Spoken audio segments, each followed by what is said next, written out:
ചില വിശ്വാസ സത്യങ്ങൾ കൊച്ചുമോൻ പള്ളിക്കപ്പറമ്പിൽ ചിങ്ങവന. നിർജീവ പ്രവൃത്തികളെക്കുറിച്ചുള്ള മാനസാന്തരം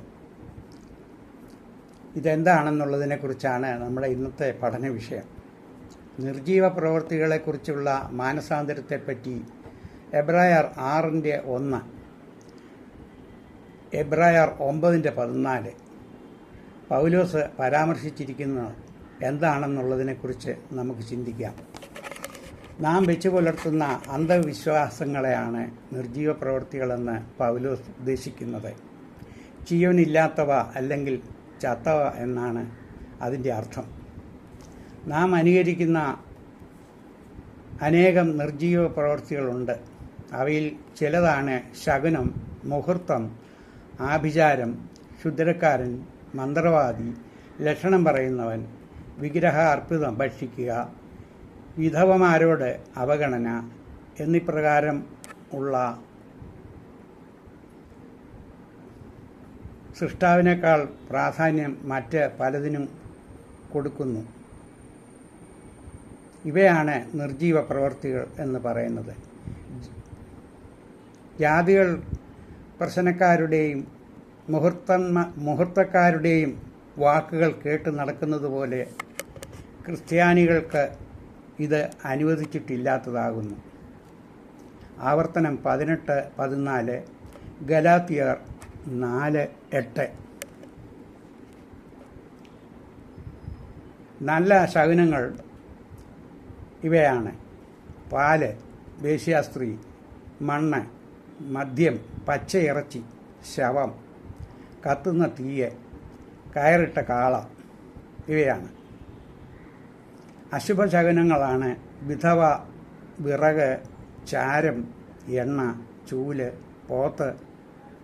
ഇങ്ങനെ ഇത് പലരും വിശ്വസിക്കുന്ന ആണ് നിർജീവ പ്രവൃത്തികളെന്ന് പഠിപ്പിക്കുന്നത്.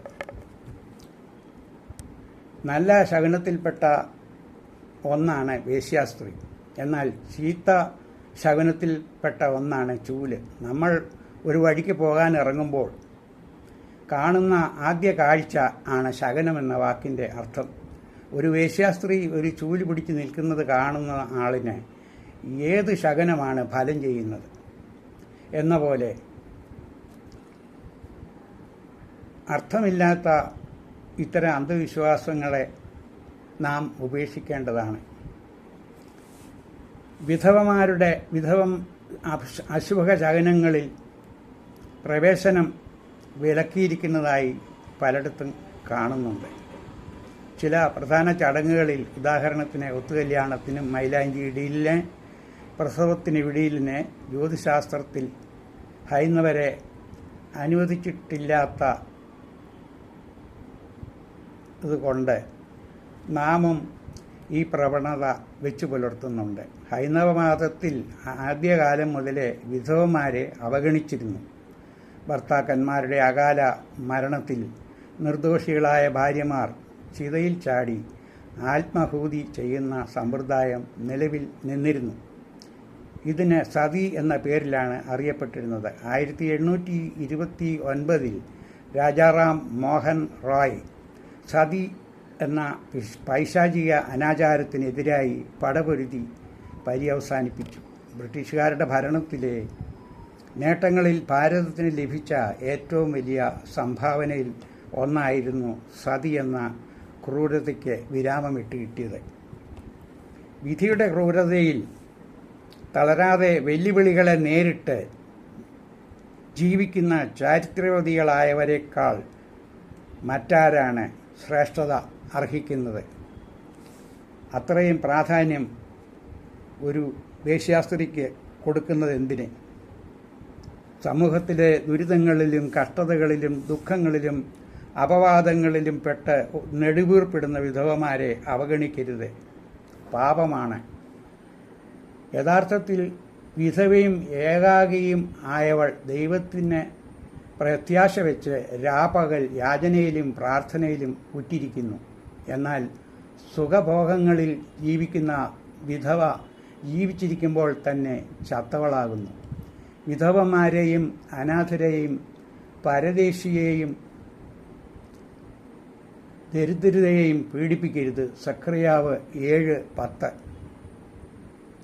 വിധവയുടെ ത്യാഗജീവിതത്തെ വിലയിരുത്തിയായിരുന്നു യേശു പോലും യെരുശലേം ദേവാലയത്തിൽ വിധവയുടെ ചില്ലിക്കാശിൽ പ്രസാദിച്ചത്. താൻ കരുണയിലാണ് പ്രസാദിക്കുന്നതെന്നാണ് യേശുവിൻ്റെ പ്രധാന ഉപദേശം. അത് കണക്കാക്കി നാം വിധവമാരോട് കരുണയുള്ളവരായിരിക്കണം. ചിലർ എത്രയോ വിധവമാരെ പറ്റി അപവാദങ്ങൾ പറഞ്ഞ് പരത്താറുണ്ട്. നിന്റെ വായ നിനക്ക് പാപകാരണമാകരുത്, നിങ്ങൾ വിധിക്കുന്ന വിധിയാൽ നിങ്ങളെയും വിധിക്കുമെന്നാണല്ലോ യേശുവിൻ്റെ ഉപദേശം. നമ്മുടെ മക്കൾ നമ്മുടെ വിധിയുടെ ഫലമായി വിധവമാരായി തീരാതിരിക്കാൻ നാമും ആരെയും വിമർശിക്കാതെ വിധവമാരെ പറ്റി ദൂഷണം പറയാതെ ഇരിക്കണം.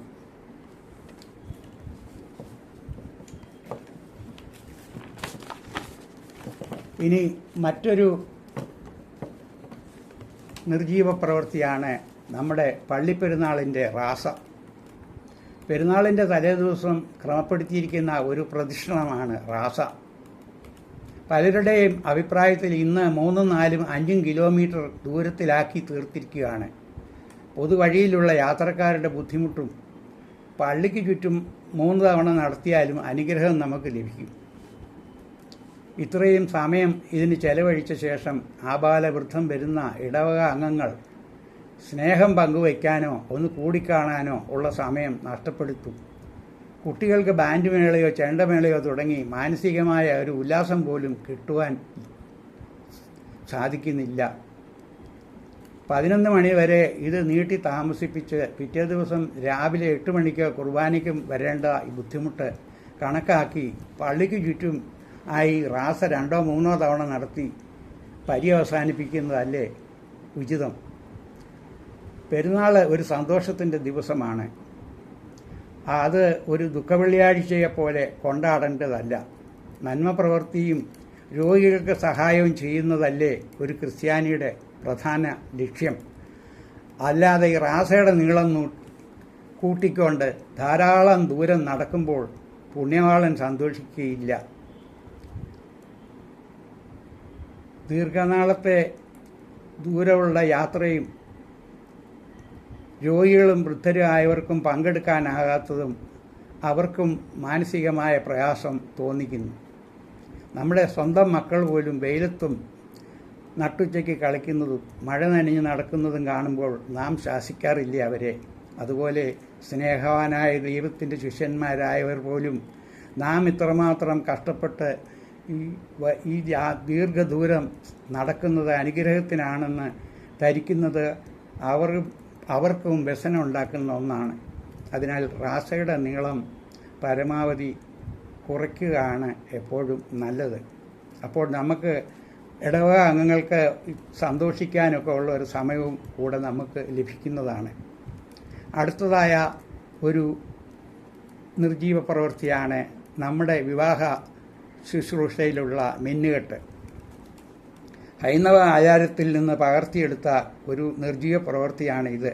വിവാഹത്തിന് മിന്നു കെട്ടുന്ന ഈ രീതി നാക്കാലി മൃഗങ്ങളെ കെട്ടി നിർത്തി പുരുഷ മേധാവിത്വത്തിൻ്റെ ഒരു ദൃശ്യകർമ്മം മാത്രമാണിത്. സിറിയൻ സഭയുടെ പൈതൃകം അവകാശപ്പെടുന്ന നമുക്ക് ഈ അനാചാരം എന്തിനാണ്? മറ്റു ലോകത്തുള്ള ക്രിസ്തീയ സഭകളിലില്ലാത്ത ഈ ആചാരം എന്തിനാണ് നാം കൊണ്ടാടുന്നത്? നാം ആചരിക്കുന്ന ക്രിസ്തീയ സഭയിലെ മറ്റ് വിഭാഗങ്ങളെല്ലാം ലോകം മുഴുവൻ തന്നെയും മോതിരം വാഴ്വിൻ്റെ ശുശ്രൂഷയോടുകൂടി വിവാഹ കൂദാശ പര്യവസാനിപ്പിക്കുന്നു. ആ സ്ഥിതിക്ക് സഭയുടെ ഉന്നതമായ സുന്നകദോസിൽ ആലോചിച്ച് ഇതിന് ഒരു മാറ്റം വരുത്തേണ്ടതാണ്. സഭയിൽ കെട്ടുവാനും അഴിക്കുവാനും അവർക്കാണല്ലോ അധികാരം. ഇതു നിമിത്തം മിന്നു നഷ്ടപ്പെട്ടാൽ ഒരു ഉത്തമ സ്ത്രീക്ക് തങ്ങളുടെ വിനാശകാലമാണെന്നുള്ള ഒരു സൂചനയായി വ്യസനത്തിന് കാരണമാക്കി തീർക്കുന്നു.